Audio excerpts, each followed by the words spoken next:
Testing 1 2 3 1 2 3. Assalamualaikum semua. Selamat mendengar cerita-cerita ringkas di Sembang Tengah Malam. Pada episod kali ini kita akan bercerita ataupun berkongsi kiriman daripada yang hendak dikenali sebagai M. Kisah kali ini bertajuk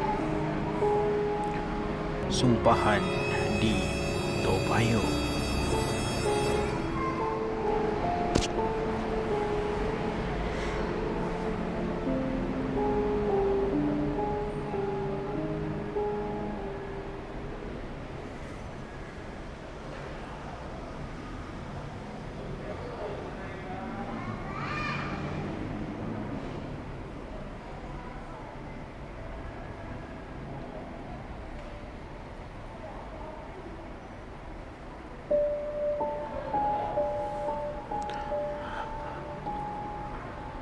Assalamualaikum bro. Skip that part. Assalamualaikum. Saya ingin berkongsi tentang pengalaman yang saya alami. Maaf, bukan saya alami, tetapi ibu saya alami selama 6 tahun yang lalu.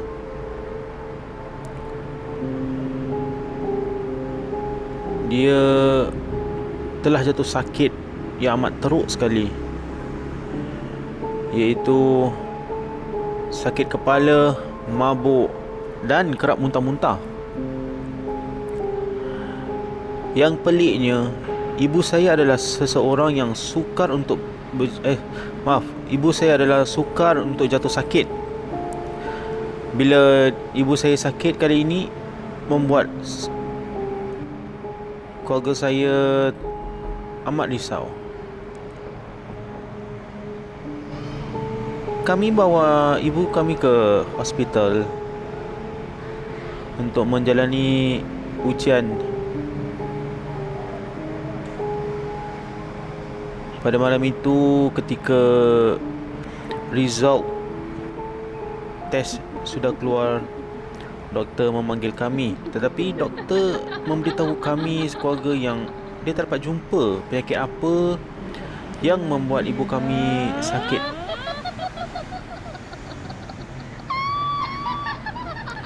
Yang peliknya, para pendengar, ibu saya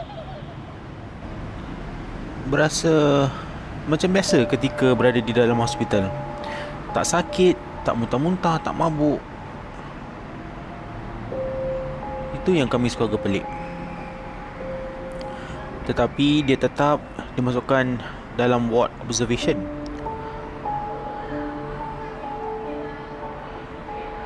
Selepas 3 hari, ibu saya di-discharge.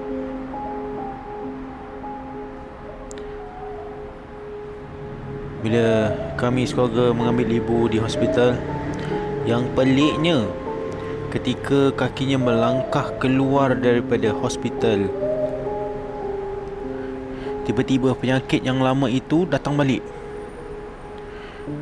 Tiba-tiba ibu muntah ke tepi. Ibu dah baik? Dah nak. Ibu dah boleh discharge hari ni. Alhamdulillah.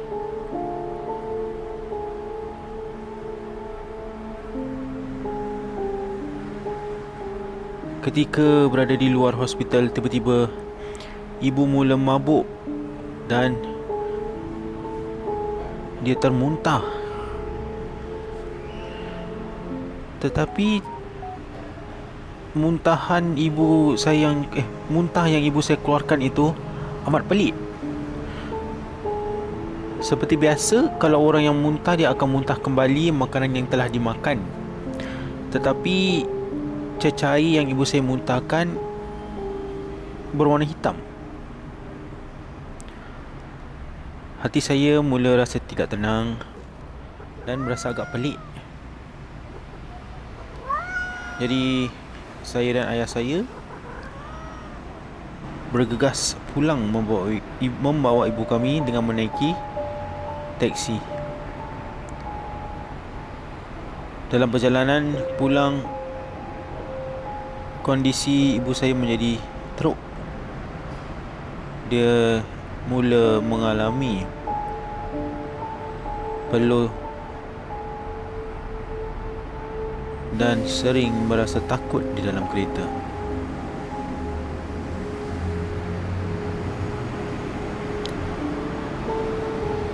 Dengan tanpa merasa heran, saya bertanya kepada kakak saya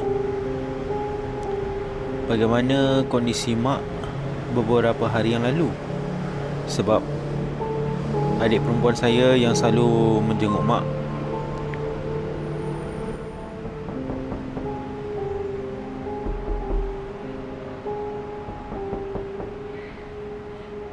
Menurut adik perempuan saya, mak seperti biasa di dalam hospital. Tidak apa simptom pun.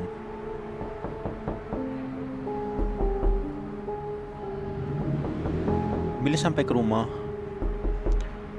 adik perempuan saya ikut ayah saya pergi ke kedai terletak di Toa Payoh Central untuk membeli perkakas rumah. Sebaik saja tiba di kedai makan,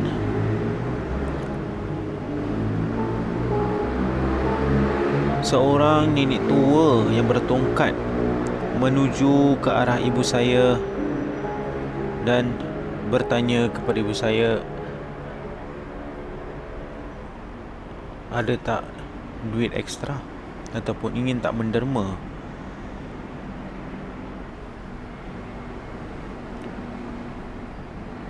Mak saya pun sedang sakit, dia pun menolak.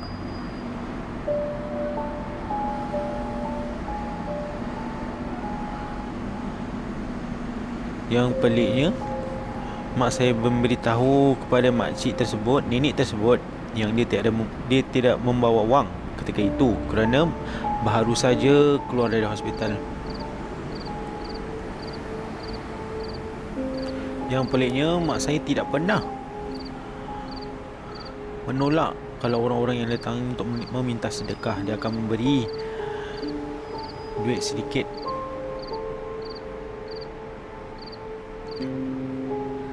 Adik perempuan saya memberitahu kami, wanita tua itu tidak beberapa suka dengan tolakan ibu saya itu. Sedang wanita tua itu sedang berlalu pergi, dia tenung tajam ke arah ibu kami dan mula membacakan sesuatu di mulutnya. Cu, ada duit ekstra tak? Nenek nak makan. Maaf nek, saya tak bawa duit ekstra lah. Maafkan saya nek. Tiba-tiba nenek tu pusing. Anda cuba renungkan ketika anda menolak orang tua yang meminta sedekah. Tiba-tiba dia pusing melihat anda ke arah mata yang tajam dan mula membacakan sesuatu.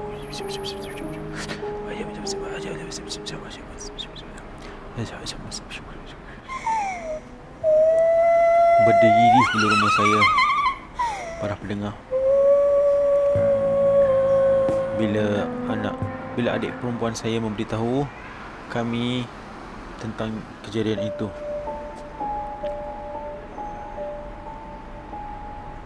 Dengan itu, saya baru tahu yang ibu saya ini tidak sakit kerana sakit biasa. Kami pun sekeluarga berfikiran yang sama. Mungkin kita cari rawatan alternatif. Dengan itu kami pun membawa ibu kami berjumpa dengan seorang ustaz.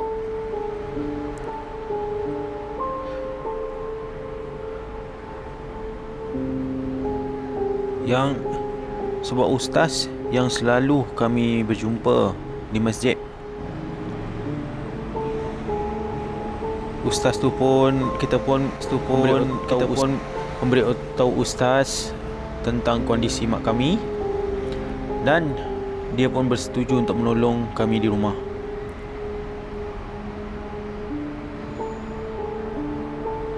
Bila tiba di rumah, ustaz tu pun mulakan rawatan tersebut, rawatan ruqyah. Bismillahirrahmanirrahim. Allahu la ilaha illa wal hayyul qayyum. Sakit. Sakitlah bodoh. Ibu. Sakitlah bodoh, jangan kau baca.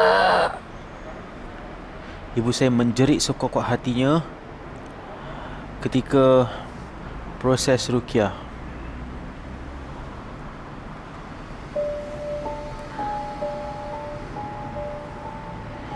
Alhamdulillah, setelah proses ruqyah itu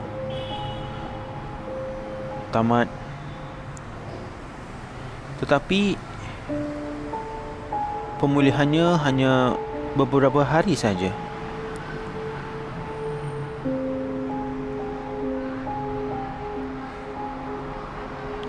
Ketika salah satu hari ibu saya keluar bersama saya ketika menunggu bas di bus stop. Tiba-tiba ibu beritahu saya yang kaki kirinya tidak boleh bergerak. Dia tak dapat rasa apa-apa pun. Dia dapat merasakan adanya benda yang berat, ataupun rasa benda ataupun seseorang yang sedang tergantung dan memeluk kakinya. Abang, Mak tak dapat rasa kaki kiri ni, tak boleh gerak ni. Kenapa Mak? Tak tahulah, rasanya macam ada orang pegang kaki Mak ni. Ya Allah, beratnya. Mak?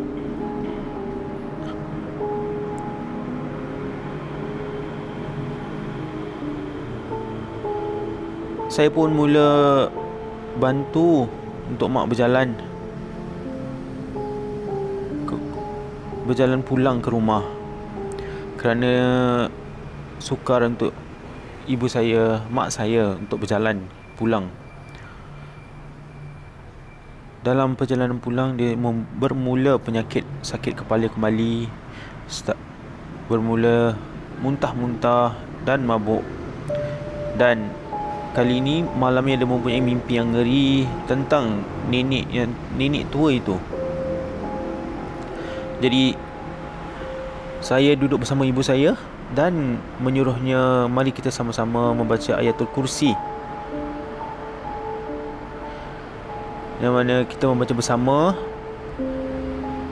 Dan dalam pertengahan jalan kita sedang membaca, saya dapat lihat yang ibu saya mula merasa resah, gelisah.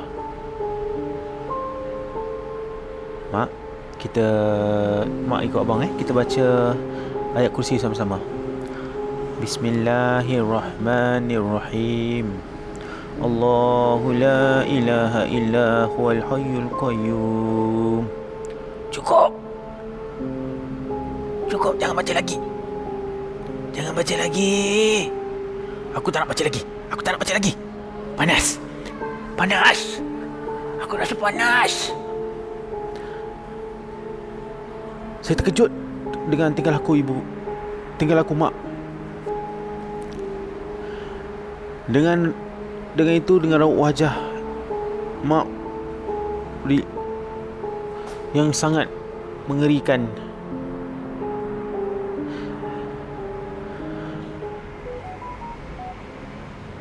saya memberitahu makcik saya tentang perkara ini, dan makcik saya pun membawa mak saya pergi ke tempat abang ipar saya. Nasib baiklah abang ipar saya ni juga adalah seorang ustaz yang mempraktis ruqyah. Alhamdulillah lah. Mak saya disuruh untuk baring menghadap kiblat, dan kita beramai-ramai abang ipar saya pun bermula untuk membaca doa ruqyah. Kita sekeluarga dapat mendengar jeritan mak yang penuh sakit. Kami sekeluarga pun rasa macam tak berguna di situ kerana tak dapat tolong mak. Yang boleh kami sekeluarga dapat membaca doa agar mak dapat sembuh seperti sedia kala. Mak pun telah direnjis-renjiskan dengan air bacaan Yasin.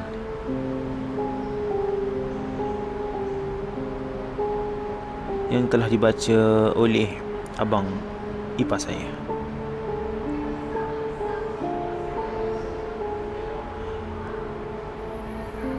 Ketika air Yasin itu telah direnjis ke muka ibu saya, dan ketika air Yasin tu direnjis disapukan ke muka ibu saya, tiba-tiba mak saya mula muntah. Kali ini muntahnya agak teruk. Ustaz pun sambung membaca doa-doa daripada bacakan ayat-ayat Al-Quran selama 2 jam. Membaca, ustaz pun cakap,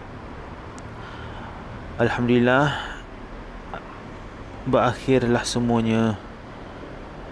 Apa-apa benda yang telah mengacau ibu saya, mak saya, telah keluar. Abang ipar saya pun memberitahu kami yang orang tua itu telah menghantar sihir angin. Ingat tak? Saya ada memberitahu dalam cerita tadi yang orang tua itu membaca sesuatu kerana tidak dapat duit, ataupun ibu saya menolak kerana nenek itu meminta duit sedikit. Dengan itu, alhamdulillah, syukur kepada Allah, ibu saya pun telah kembali pulih.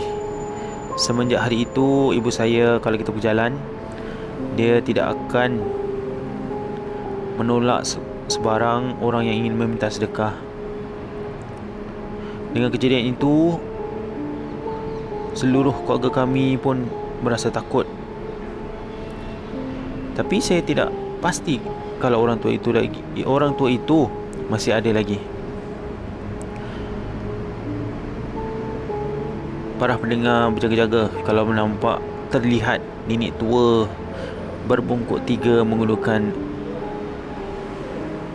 tongkat ketika berjalan. Bacalah doa, bacalah pendinding diri anda. Itu sajalah daripada kiriman M, bukan nama sebenar, sumpahan di Tua Payoh.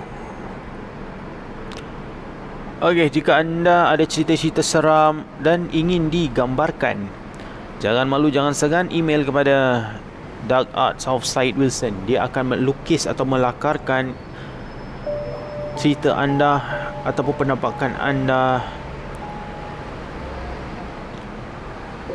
Dan jangan lupa like dan subscribe, support. Terima kasih. Assalamualaikum.